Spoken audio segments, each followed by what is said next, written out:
Hey gang, thanks for tuning in. I'm doing this very, very special report on these late allegations, these crazy allegations against Vince McMahon. But I wanted to give you a heads up before we get started. There are some pretty crazy things in this story that unfortunately we have to go into some detail on. So please use discretion. Let's get started. This is the fall of Vince McMahon.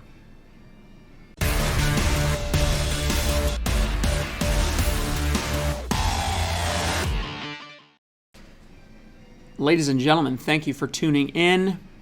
This is part 5 of the fall of Vince McMahon. We are going through all of the claims in Janelle Grant's allegation against Vince McMahon. If you have not watched parts 1 through 4, please be sure to check them out, catch up with the story. Part 5 is called The Doctor is Sin. Let's very quickly review Part 4. So if you remember, Part 4 was titled Escalation. It covered the events of the summer of 2019. We talked about how things start getting pretty serious from a sexual standpoint between Vince and Janelle. Basically, their sexual encounters begin to escalate. He stops becoming quite so friendly. He starts to maybe objectify her a lot more than he previously was in their relationship.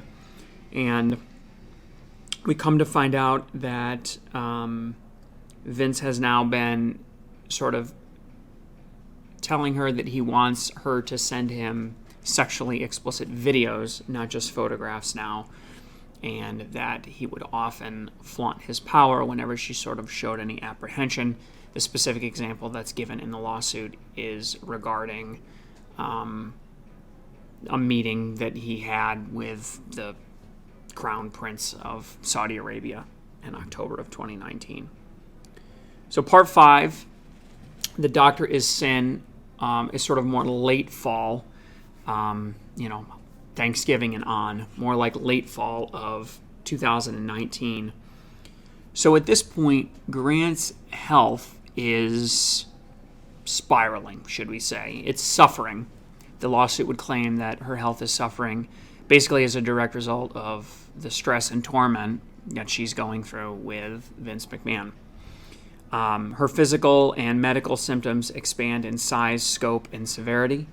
They now include sleep disruption, dizziness, exhaustion, rashes, weight loss, hair loss, and migraines. Now, I'm definitely no doctor, and this is definitely not medical advice, but if someone I knew was going through symptoms like that, the first thing that I would suspect heavily is stress. Stress. I mean, all these things, rashes, exhaustion, weight loss, hair loss, migraines, these are all signs of stress. So taking this lawsuit for granted that this is true, it's clear that Janelle Grant is under an extraordinary amount of stress. On November 20th, 2019, Vince insists that Janelle Grant meet with sort of his own personal doctor, somebody that's not really named. I'll call him a celebrity doctor. I think this person is referred to as celebrity doctor actually in the lawsuit. And basically to get checked up on, to get treatment. Very non-specific treatment, but treatment nonetheless. And that Vince would completely take care of the bill. Remember, at this time, Janelle is making about $75,000 a year. She's working in the legal department. She hasn't risen to the ranks of director where she'll end up being later. And the doctor, there's not a lot of talk about any physical examinations that he does. It kind of seems like the doctor just kind of talks to her and does some kind of weird form of talk therapy.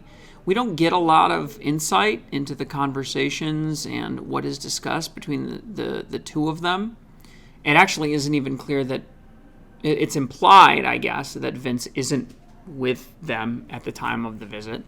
Though it does seem pretty obvious to me that he's probably getting some kind of a report back from the doctor as far as what's going on. But it's clear that this conversation with this doctor is more of psychological in nature, it would appear.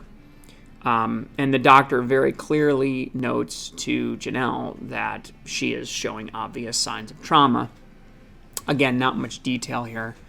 We'll have to see if those records are even available, if they come out in the lawsuit. I'm sure that'll all be part of disclosure. So Vince's, both this celebrity doctor, who's Vince's doctor, and the clinic begin lavishing attention and treatment and products on Grant. Again, this is, you walk into this clinic, this celebrity clinic that's designed to treat rich people, and basically she's just getting to do whatever she wants free of charge. Vince is covering the bill every step of the way. And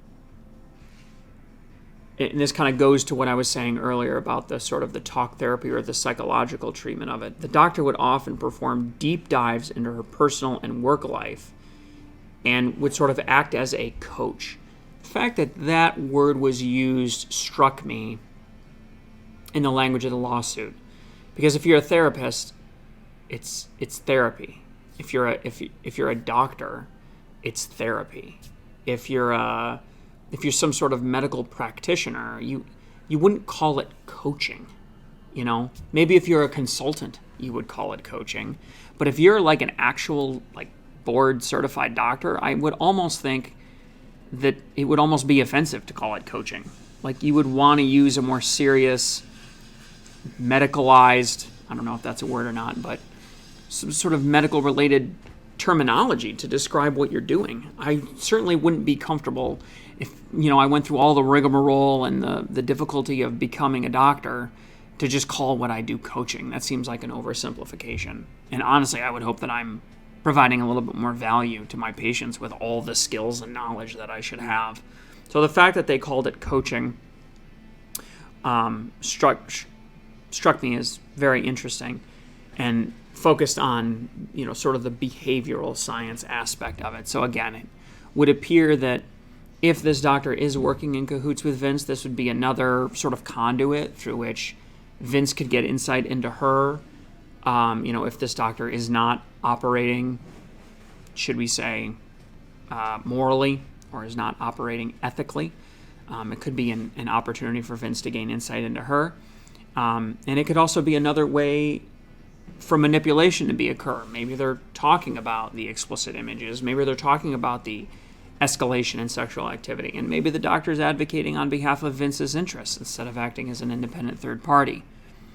Who knows what was said? Even Janelle in the claim, in this lawsuit, doesn't claim any specific things that the doctor said. But a doctor was brought in. It would appear that some type of medical treatment was provided to her at this clinic, that Vince did pay for most of it, but it's not really clear that any actual tangible, real benefits come as a result of it, at least in this particular instance. So that's part 5, The Doctor is Sin. Kind of one of the more bland parts of our story, but I think it's important to kind of link these things up. The big picture of the lawsuit is that Vince controls every aspect of her life, right? So we've talked about professional control, which he clearly has here. We've talked about financial control, which nearly has, right? Obviously, your income comes from your job, and now, she has her job as a result of him. So we have financial, we have career or job-related control. Now we're sort of exerting medical control. And again, maybe Vince didn't know that the extent to the medical injuries, and he wanted a doctor that would maintain discretion, as it were, if he did see signs of abuse, if Vince was actually concerned. And honestly, if Vince has a doctor in his inner circle, that's very concerning. That could potentially indicate, and again, this is sort of me interjecting my thoughts here, this could indicate a pattern of behavior, which is something that the lawsuit claims further down the line. So an interesting way to sort of talk about the control and the scope of Vince's control over her life. So now we have medical control, financial control, professional control, and obviously control over her embarrassment now that she's sort of handed away these videos, handed away these photographs, these illicit photographs. There's a sense of control over her dignity as well, which obviously, if you trust the other person you're with, doesn't really feel like control. Sometimes it can feel like freedom, right, to some people. But in this instance, it definitely is not exerted that way. So next we're going to talk about part 6 is going to be called Cat and Mouse. This covers the events of the winter/spring of 2020. This particular section is a little bit more extensive than we talked about so far, but really we're going to talk about the departure of Barrios and Wilson. We're going to talk about Grant getting transferred very unexpectedly over to the XFL. We're going to talk about Vince, sort of the real first instance of Vince publicly breaking her trust and sort of flaunting it in front of her, which has some very significant impacts. And we're sort of seeing a continued escalation in the sexual aspects of their relationship. So please check out part 6 coming up next. That's Cat and Mouse, and keep watching, and we'll keep wrestling with the business.